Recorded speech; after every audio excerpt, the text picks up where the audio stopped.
नमस्कार, news super Bharat में आप सभी का स्वागत है। आइए अब डालते हैं हिमाचल प्रदेश की तमाम खास खबरों पर एक नजर।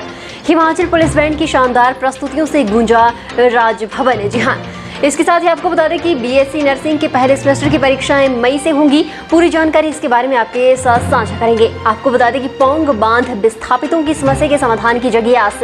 किस तरह से आस जगी है और क्या होने वाला है, पूरी जानकारी आपके साथ साझा करेंगे। आइए अब जानते हैं सारी खबरें विस्तार से।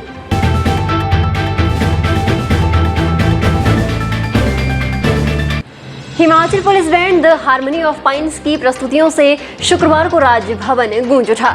मुंबई में रियलिटी शो हुनरबाज में दमदार प्रस्तुति देकर लौटे प्रदेश पुलिस बैंड के सदस्यों को राज्यपाल राजेंद्र विश्वनाथ अर्लेकर ने प्रेरणा स्रोत पुरस्कार देकर सम्मानित किया। इस दौरान हिमाचल प्रदेश पुलिस ऑर्केस्ट्रा की ओर से तैयार किए गए हुनरबाज देश की शान और अन्य गानों पर प्रस्तुति भी दी गई। राज्यपाल ने कहा कि पुलिस बैंड की प्रस्तुति में और सुधार लाने के लिए व्यावसायिक स्तर पर स्टूडियो बनाया जाना चाहिए। बैंड की उपलब्धियों को वे अपनी उपलब्धि मानते हैं। उन्होंने राज्य पुलिस को अब तक के सफर में किए गए महत्वपूर्ण प्रयासों पर म्यूजिकल वीडियो तैयार करने का भी आग्रह किया। हिमाचल प्रदेश के सबसे पुराने भूंतर हवाई अड्डे में अब खराब मौसम में भी विमान उतर सकेंगे। जी हां, जिला कुल्लू के साथ मंडी के थाची में Doppler very high omni range system install किया जाएगा। इसे स्थापित करने के लिए 5 मई को टीम थाची पहुंचेगी। आपको बता दें कि शुक्रवार को भारतीय विमानपत्तन प्राधिकरण के कम्युनिकेशन, नेविगेशन एंड सर्विलांस के महाप्रबंधक उत्तरी क्षेत्र SR मेहता ने DVR सिस्टम लगाने के लिए साइट का निरीक्षण किया और जरूरी सुविधाओं का जायजा लिया। DVOR सिस्टम इंस्टॉल करने के बाद भूंतर हवाई अड्डे पर विमान किसी भी मौसम और समय में उतर सकेंगे। इससे विमान को सही दिशा मिलेगी। DVOR और DME सिस्टम भूंतर हवाई अड्डे से लगभग 60 किलोमीटर दूर थाची स्थित पहाड़ी पर स्थापित किया जा रहा है। हिमाचल प्रदेश में बीएससी नर्सिंग के पहले सेमेस्टर की परीक्षाएं मई से शुरू होने जा रही हैं। मेडिकल विश्वविद्यालय नेरचौक पहली बार ये परीक्षा करवाने जा रहा है। इस बार सेमेस्टर सिस्टम के आधार पर ये परीक्षाएं होंगी। जल्द ही शेड्यूल जारी किया जाएगा। पहले ये परीक्षाएं साल में एक बार होती थी। आपको बता दें कि अब हर 6 महीने बाद होगी। विश्वविद्यालय परीक्षाएं करवाने की तैयारियों में जुट गया है। परीक्षाओं में पारदर्शिता बनाए रखने के लिए इस बार विशेष व्यवस्था की जाएगी। आपको बता दें कि परीक्षा केंद्रों पर CCTV कैमरों से नजर रखी जाएगी और किसी तरह की डिवाइस को अंदर नहीं ले जाया जा सकता है। 2 सरकारी और 20 निजी नर्सिंग कॉलेजों को मिलाकर कुल 31 नर्सिंग कॉलेज मेडिकल यूनिवर्सिटी के अधीन है। इन सभी कॉलेजों के पाठ्यक्रम, परीक्षाओं और नतीजों को मेडिकल विश्वविद्यालय की ओर से ही संचालित किया जाता है। हिमाचल प्रदेश तकनीकी विश्वविद्यालय ने HPCET 2022 परीक्षा के लिए पंजीकरण प्रक्रिया शुरू कर दी है। परीक्षा के लिए आवेदन करने के इच्छुक उम्मीदवार आधिकारिक वेबसाइट himtu.ac.in पर HPCET आवेदन पर 2022 भरने के लिए आगे बढ़ सकते हैं। आवेदन पत्र जमा करने की अंतिम तिथि 18 जून है। सामान्य श्रेणी के उम्मीदवारों को आवेदन शुल्क राशि के रूप में 1550 रुपये का भुगतान करना होगा। इसी बीच आरक्षित वर्ग के उम्मीदवारों के लिए आवेदन शुल्क फीस जो है वो 1400 रुपये निर्धारित की गई है। भाजपा के राष्ट्रीय अध्यक्ष जगत प्रकाश नड्डा ने कांगड़ा के नगरोटा बगवा में जनसभा को संबोधित करते हुए कहा कि राजनीति की संस्कृति में प्रधानमंत्री नरेंद्र मोदी के नेतृत्व में बदलाव आया है।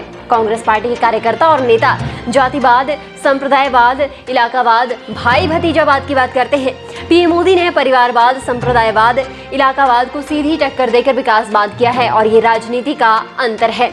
पीएम मोदी ने 130 करोड़ लोगों को वैक्सीन लगाकर स्वास्थ्य कवच दिया। आज सभी इस जनसभा में बिना मास्क के बैठे हैं तो ये सब वैक्सीन की वजह से ही संभव हो पाया है।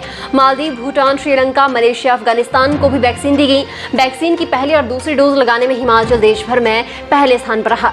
जेपी नड्डा ने कहा कि हिमाचल के डॉक्टरों, हेल्थ वर्कर को सलाम और बधाई। तिब्बती धर्मगुरु दलाई लामा को खतरा है कि हिमपात के लिए जाना जाने वाला तिब्बत कहीं मरुस्थल न बन जाए।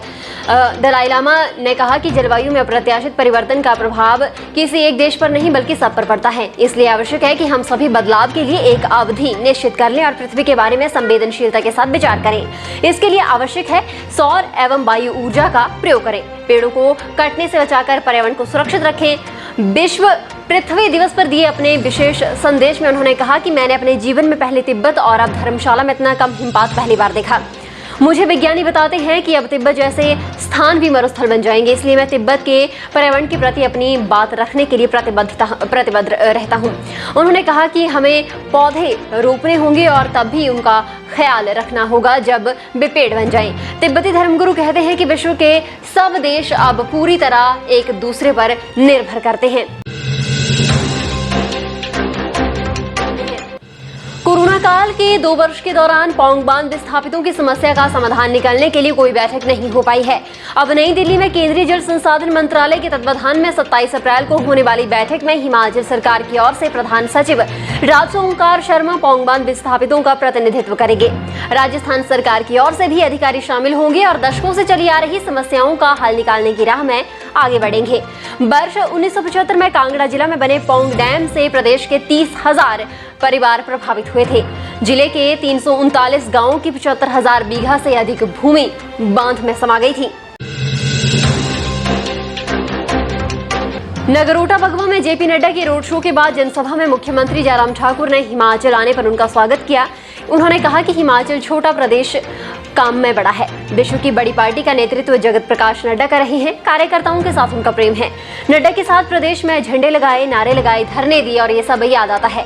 प्रदेश में भाजपा की सरकार बनी और भाजपा ने प्रदेश में यहाँ तक का सफर तय किया। ये कार्यकर्ताओं के सहयोग से ही हो सका है। कार्यकाल कोविड-19 के कारण कठिन परिस्थितियों से गुजरा, लेकिन कार्यकर्ताओं का सहयोग रहा। उन्होंने कहा कि कोविड-19 के दौर से बाहर निकलने के लिए देश प्रधानमंत्री नरेंद्र मोदी के नेतृत्व में से बाहर निकला। जयराम ठाकुर ने कहा कि सरकार का कार्यकाल 4 साल का हो गया, लेकिन असल में काम करने के लिए 2 साल ही मिल पाए।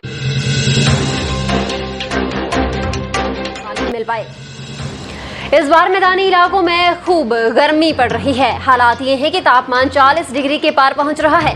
ऐसे में लोग ठंडी वादियों में घूमने का प्लान बना रहे हैं। लोगों के लिए गर्मियों की छुट्टियां मनाने के लिए चंडीगढ़ से महज 120 किलोमीटर दूर हिमाचल की राजधानी शिमला पहली पसंद बना हुआ है, क्योंकि इस गर्मी के मौसम में भी शिमला ऐसी डेस्टिनेशन है जहां ठंडी हवाओं के बीच लोग टाइम स्पेंड करना चाहते हैं। बता दें कि लोग बड़ी संख्या में शिमला घूमने के लिए जा रहे हैं।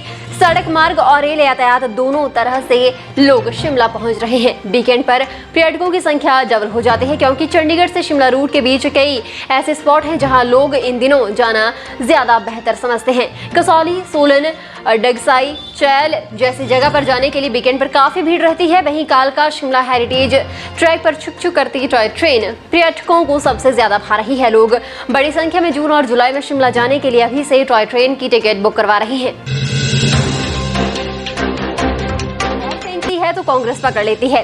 हिमाचल में भाजपा और कांग्रेस दोनों ऐसे डॉक्टर हैं जो सही मर्ज की दवा नहीं देते। सही इलाज होगा, सीएम का नाम लिए बिना उन्होंने तंज कसा। दिल्ली में 4 साल से महिलाओं की बस यात्रा मुफ्त है, यहां आधी करने की घोषणा हुई है। साफ है कि केजरीवाल की नकल कर रहे हैं। ये बात सत्येंद्र जैन ने कही है। फिलहाल के लिए बस इतना ही, और बड़ी खबरों के लिए बने रहे न्यूज़ सुपर भारत के साथ।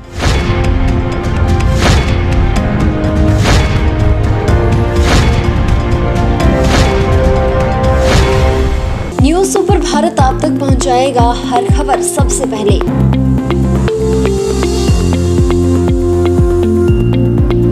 आप तक पहुंचने वाली हर खबर होती है सत्यापित।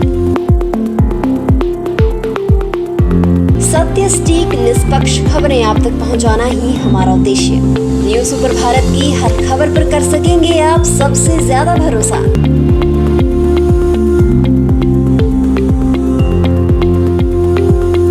न्यूज़ सुपर भारत, नया उभरता भारत। हर खबर निष्पक्ष दिखाता है news super Bharat. News super Bharat से जुड़ने के लिए फॉलो करें हमारे फेसबुक पेज NSP न्यूज़ को।